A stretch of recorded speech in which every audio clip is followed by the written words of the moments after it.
Defining response spectrum. In this video, we will learn to apply response spectrum function on our building model. As we had learned in the previous video, seismic analysis of any building can be performed by response spectrum method. In this video we are going to add the seismic response spectrum function on our building model to perform a dynamic analysis. Open the building model that we had created and saved earlier. Since we have done analysis on the model, it is locked now. So, unlock our model first.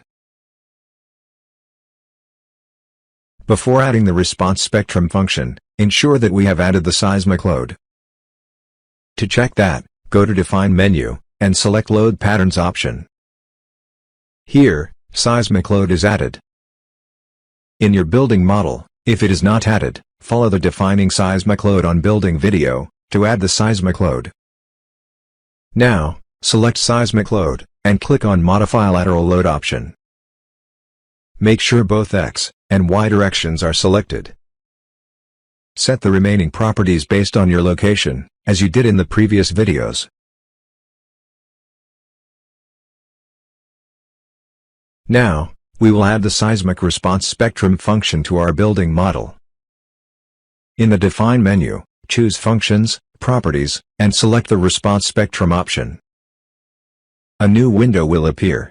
In that window, first select the IS 1893-2002 option, as shown.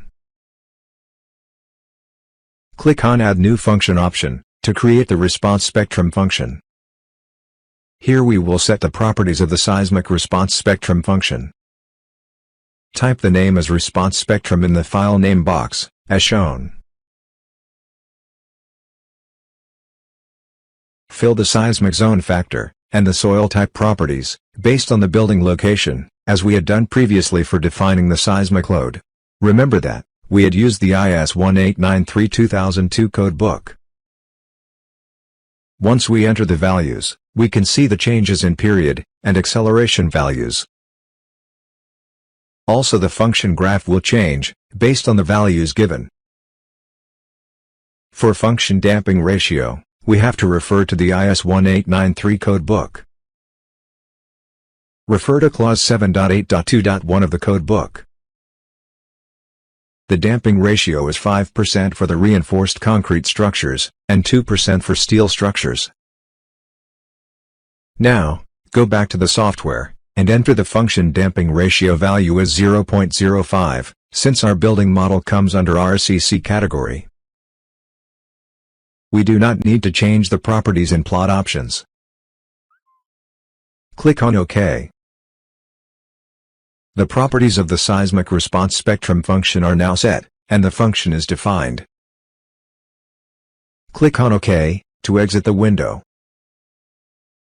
We will now set the load case by including the response spectrum function we have just defined. We need to enter the acceleration values to define the load case for the response spectrum function. So, check the units of acceleration parameter before proceeding. To check the units, go to Options menu, and select Display Units option. Find acceleration parameter, and verify the units. In this case, the units are millimeter per second square. Now, go to Define menu, and select the Load Case option. Click on Add New Case option, and here we will set the properties of the new load case.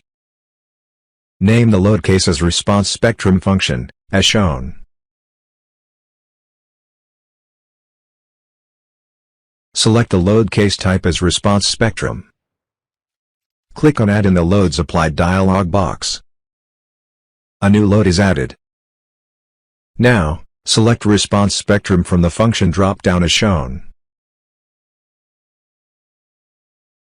Use the displayed formula to calculate the scale factor.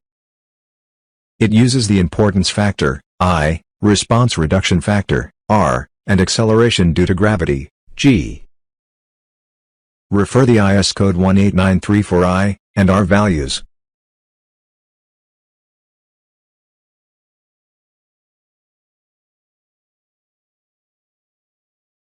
and use 9,801 mm per second square as the value of acceleration due to gravity, because we had set the units of acceleration as millimeters per second square.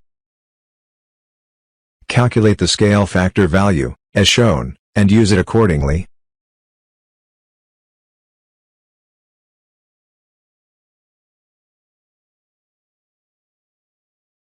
We will now add another load, to account for the seismic response spectrum in the y direction. So add another load.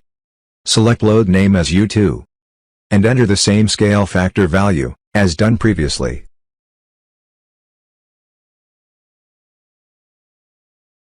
Select directional combination type as CQC3, to get the peak response quantities such as member forces, displacements, and base reactions.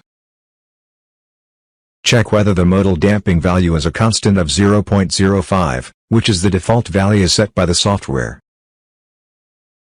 If that is not the case, modify it. Leave the other options in their default settings. Click on OK.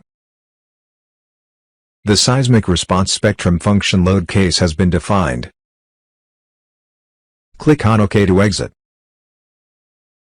In the case of response spectrum function, we need not select any building element to assign the load. So now, we have successfully defined and assigned response spectrum function on our building model. Save your building model for future reference. Thanks for watching.